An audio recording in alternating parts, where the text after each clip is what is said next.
Hey everyone, welcome to the Ask Nicole weekly live stream. My name's Nicole, and I go live every week and talk about things related to tech and marketing, mainly as small businesses would care about it. And today's topic is I'm calling 3 levels of ads. And how this came about was actually one of our biggest clients and I were having lunch, and this guy is smart. He has a doctorate, he runs a very successful company. Also, he hired us, so, Anyway, I'm totally kidding there, but, we were talking and he said, "So, if I was to invest a significant amount of money in ads, what could I expect?" Now, this is a very intelligent man, but if you've ever run an ad online, you understand that the very first question you were asked, whether you're running it on LinkedIn, whether you're running it on Google, Instagram, whatever, is what the ad objective is. And the objective can really determine how much something costs. So today I want to talk about if you had to, I don't know, talk to a very intelligent, but maybe not on social media higher up about ads. I think this would be a good way to talk about it. If you yourself are trying to get your head around like what your budget could or should be for different kinds of outcomes, this might be a good general video for you to watch. But if you're a marketing person, you're going to think a lot of this is pretty basic-y kind of stuff because it is. And it's just a way that I'm approaching it here. So, in case you haven't met me before, my name is Nicole. I run a company called Breaking Even Communications, which does online marketing services for mainly small businesses and nonprofits. And we go live every Tuesday morning, Eastern Standard Time, to talk about marketing topics. If you're looking for a full collection of all of these videos, you can scroll back wherever you're watching this now, and there are past videos available, maybe in the videos tab or maybe in the feed. But if you want kind of more organized playlist kind of thing, I would suggest just going on YouTube because we have a couple of playlists there based on topic. And yeah, and also please leave comments. I'm always interested in what people want to know. I just pick topics that come up in my life, and sometimes my clients ask me, but I'd love to answer any questions that you might have as well. So I want to talk today, like I said, about kind of the 3 sort of approaches to ads and what we can expect with those. So I have some slides. I know it's very fancy. So, I made this very simple graphic to sort of illustrate the point that there are kind of 3 groups of things that we can expect from ads. And I'll go over these in a little bit more detail, obviously. But first of all, is you want your ad to be seen, right? You want eyeballs on it. And there are different words people use to talk about the eyeballs, like I want reach, I want impressions, brand awareness, cost per mil or CPM. So mil is, for is I think Latin for 1,000. So CPM is cost for 1,000 impressions. And seeing, right, is the very basic thing. And we can't, you know, you see it done. This is obviously going to be the least expensive form of ad compared to other options. And we're going to be paying like pennies for this kind of ad. And I wanted to use an impressions or a eyeball kind of example. By the way, none of these examples are client examples. I don't share client data with people, especially on a live stream. I would, redact that, but I thought I would just use personal examples just to illustrate these points. So last year, if you know me personally, or I guess the year before, 2020, it was a bad year. It all blends together now.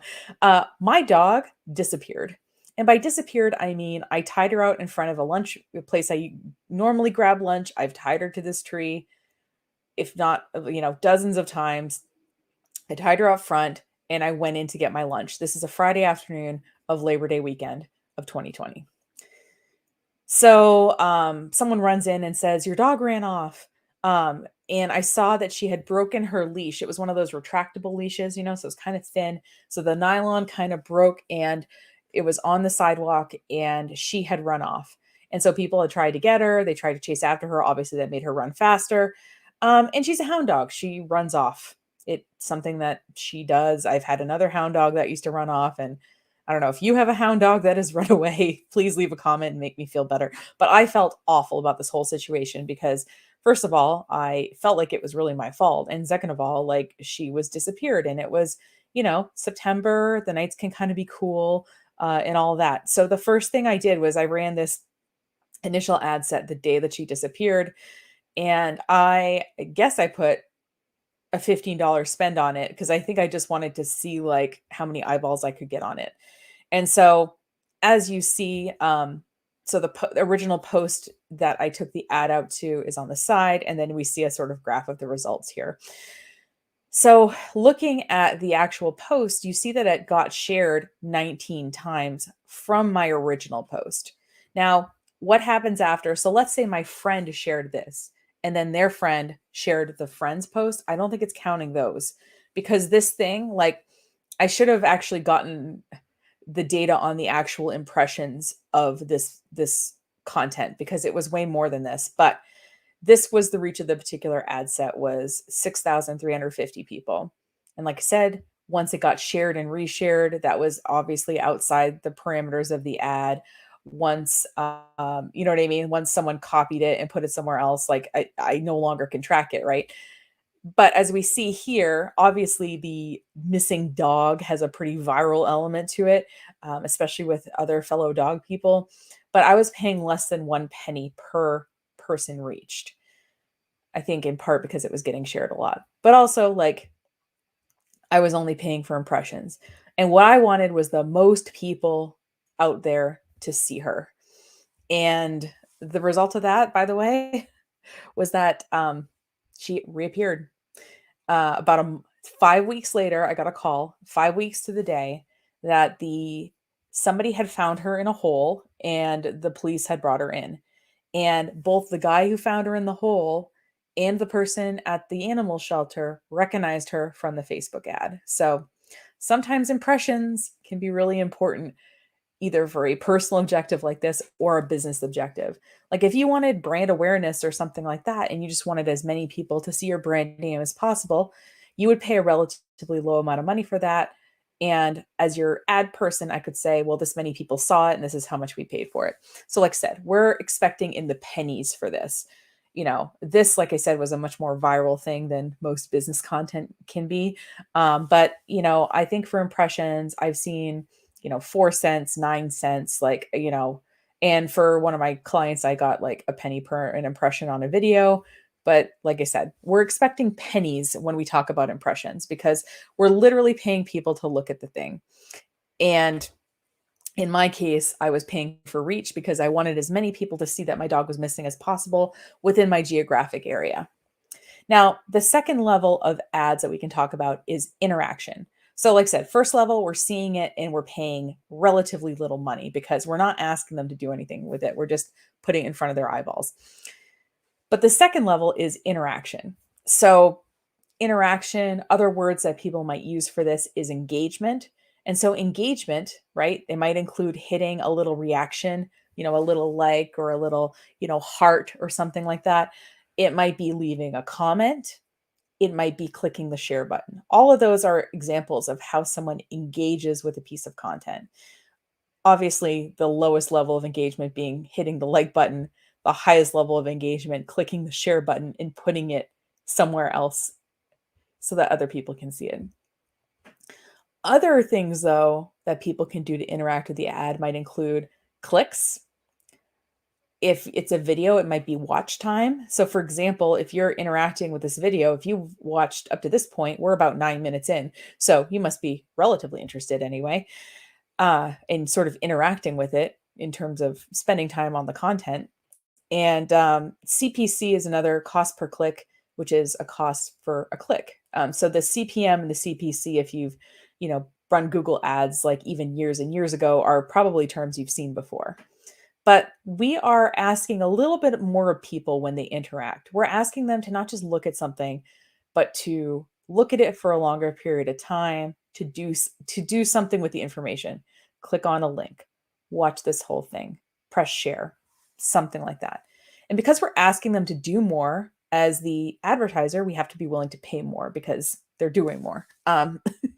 And an example of this I want to use is at the beginning of the pandemic, or toward the beginning of the pandemic, we kind of pivoted, like many co-working spaces, toward a virtual membership option because people were working from home and it was like a bit of an adjustment for a lot of us. And having some virtual coworkers, having some bounds on the day was valuable. And what I did was I wanted to, before I ran a ton of money of ads to it, I wanted to see which groups of people were most interested in this kind of offering.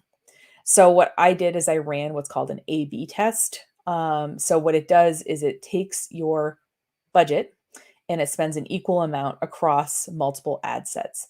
And the lowest cost audience, right, is going to be the one that wins. So in so I did the same copy and the same creative, the same image, and I did one ad set to people who liked either of the Anchor Space Facebook pages. I did an ad set to friends of people who liked any of the Anchor Space pages, minus the people who already liked it. And I did a version of people who owned businesses in the particular area of the co-working space. And the people who were not connected with Anchor Space at all, either friends of people who were connected or people who actually liked the page, were the actually least expensive result. And so as you see here, like depending on what audience, we're paying more for an interaction. For the people who like Anchor Space, we were paying $4 for them to click on this offering to learn more. And the learn more button connected them to a page on our website that talked all about the virtual membership. And we were paying the least amount of money, 55 cents, for the local business owners who weren't connected to Anchor Space at all. And so our cost per interaction, cost for people to click on it, was 82 cents. So as you see here, it's a fair bit of magnitude higher than, look, I lost my dog, right? Because we're asking people to click that learn more button. And in particular, when you ask someone to click something, they're already on a website, they're already on Instagram, they're already on Pinterest, they're already on LinkedIn. And if they click learn more and they get redirected to another site, like they weren't originally going to do that. So you were kind of asking, a lot of them to be like, hey, stop this thing you were doing and go look at this other thing on a completely separate website. So yeah, we're going to pay more for that. And so obviously in talking to my client at lunch when he's like, well, if we spend money, what can we expect? It kind of depends, right? Are we expecting people to just see it? Or are we expecting people to do something with it, like click on a link? And the kind of final level of ads is the conversion. So yeah, I clicked on it. I clicked the like button, but I didn't necessarily make a purchase or completed a form or something like that. So these are kind of, words for conversion. There's lots more conversions than this. I get it, but it is when someone sees an ad and then completes a task that you want them to do, whether it's make a purchase, a donation, buy a membership, subscribe to something. So sometimes it's not converting in terms of they gave you money, but the conversion might be that you got an email address that you wanted from them or their, a cell phone number or something like that. A conversion is they completed the thing, whatever that thing is. Now, obviously, since this is the highest level that we can ask for people to do, this is going to cost us the most money because in the end, we're getting a completed thing. So I wanted to, and I'm still, by the way, if you're in Canton, New York, and you have an office space, please reach out. I've looked at like 10 of them. One of them was very close. We had a lease and everything, but it fell through. So if you have an office space in Canton, New York, I am interested in talking to you because I have customers ready to go. How do I know that? I ran what's called a lead generation ad. And by the way, I had a whole broadcast about this lead generation ad. So if you want to go back in time to last summer, or if you go in the social media playlist on YouTube, you'll be able to see that broadcast. So I won't get super into this, but with this particular ad, you'll see that the button says learn more, but it's a form on Facebook, which means they don't get taken away from Facebook when they see this. So they clicked learn more and they gave their email address. So in one ad set, I got 5 email addresses, and in the other ad set, I got 8. So these are people who say, if you are interested in office space in Canton, New York, give us your email. So I have a way to actually reach out to people who saw this ad. I got an email address, and this is what I wanted them to do. I wanted them to give me their contact information, you know, of their own free will, because getting it otherwise is. And the cost per email address, if we take out the budget, is $11.25, which is a fair bit more, right? Than getting them to just click on something and or watch a video partway through or something like that. This is, I have an email address that I can follow back up. And if I know that my co-working space memberships are on average $199 a month is our most frequently purchased membership. If even one of these comes through, $11.25 times whatever 8 + 5 is, if one of these people comes through as a member, I paid for my ad set. Um, so this seems like a high cost, but if I know what I'm getting from it, it suddenly isn't. I hope that makes sense. Now, I thought that by the way, I'm adding math and emojis to the next couple of slides because that's fun. So I wanted to do a little bit of math in sample math to show you kind of how we would approach running ads for people. So in particular, the last kind, which is the conversion one, because in the end, if you're going to pay $11.25 for an email address, you got to know that it's worth it, right? You might even pay more than that. I don't know. It depends on what group you're advertising to and what you're asking of them. But let's say in my case, which is true, the average customer value is $200. Now, most people stay on for more than 1 month of Anchor Space membership, but if I include Maine in there, we do have a lot of people who come in the summer for 1 month. So we can say that the average customer value, $200. It seems a little low, but it's a round number, so we're going to use it here. And let's say my average conversion rate is 5%. So let's say if 100 people filled out that form, that 5% of 5 of them will become members of the co-working space. And I just rounded up the cost per lead instead of $11. I just said, let's just say it costs $15 per email address. So if I pay $15 for 100 people to give me their email addresses, that is $1,500. And I get 5 customers, which are worth $200. So I've essentially paid $1,500 to make $1,000. Now, as you see with the throw up emojis, that is not good math, right? Also, common sense wise, that's not great math, right? So how can I fix it, right? And if you look at the 3 numbers that go into it, I can basically fix one of those 3 numbers.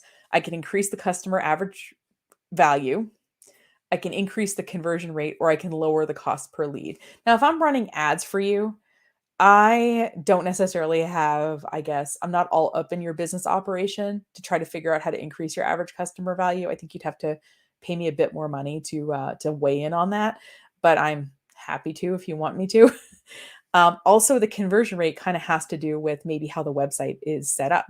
So maybe your form is really long, or maybe your form doesn't load well in Internet Explorer. Like, I don't know. I'm just making up problems, but you get the idea. So, kind of 2 of these factors, unless I have control of your business or website, are a little bit out of my control. Running ads for you, what I can control is the cost per lead. So, what I can do is I can say, I'm willing to only pay $10 for a lead. And the worst case scenario is the ads just won't show up at all. So I did a couple versions of some math where I increased the customer order value from $200 to $400. And as you see here, now I'm paying $2,000 to make $1,500. So smiley face means I'm not losing money, which is great, right? So that is one. In this other example, I said, okay, let's say I improve the form. Let's say now it loads in Internet Explorer. I fixed this imaginary problem. And now the form is converting instead of 5%, 10%. So I'm getting the same thing, right? And I am getting, instead of 5 people who are interested, I'm getting 10 people who are interested out of the 100. And I'm making, again, $2,000 by spending $1,500. Still in the black, still with the smileys. And, here I changed my cost per lead and I lowered it. I said, instead of spending $15, I'm only willing to spend 10. And as you see, I'm just kind of, I might be breaking even at that point, assuming that the ad actually shows because I'm willing to pay less money for it. So yeah, like you can run this math for yourself. I get that it's kind of simplified math here, but but you get my point, which is that different ads have different objectives. And you're going to pay the least for views, and you're going to pay the most for getting either an actual purchase or contact information from somebody. And knowing what's important to your business will allow you to pick the objective and therefore set a realistic budget. But I wanted to at least give you some orders of magnitude in there in terms of like amounts you can be expecting to pay in a general way. Can you get your costs lower over time? Absolutely. Can you, do I think that people who know what they're doing when they're running ads can be a good investment, because rather than you having to have a very steep learning curve, they can get rid of some of these variables for you right away? Absolutely. But you are perfectly capable, if you want to run ads and are interested in it, of doing it yourself. And like I said, just knowing your general objective, you want people to see your company's name and recognize it, or see your dog on the street and recognize her, or you want people to click onto your website so that you can track them from your website. That's something, again, or you want an email address so you can follow up with them about the new office space you're opening. These are all perfectly valid reasons to run ads. Yours are going to be different, obviously, but yeah, the reason that the objectives are different and exist is that we all need these different things at different points in our business. And that's all I've got for today. So thank you so much for watching. If you like this, like I said, look at past episodes. You can also just look at, we're on various social media type sites, and you can find us there. We also do online consultations. So I'm happy to look at your stuff and give you an objective kind of bird's eye or third party view on things. And yeah, happy holidays to you and your family. I am wearing my vintage looking ski shirt and drinking coffee in my mother's craft room. So, it's going to be a good day for me. I hope you have an equally great rest of your week. And next week, I have pre recorded what I think are my predictions for 2022. I've never actually committed these to video before, but I recorded it, and I feel like we could revisit it at the end of 2022 and see if I was right or not. Like most things, I think I'll be right about some things and definitely not right about other things. So, again, thank you so much for watching. And if you are interested in my hot takes and what's coming up in 2022, hit the subscribe or whatever, follow, whatever the button says, whatever site you're watching this on. And I will see you next week, and have a good one. And thanks for watching. Take care.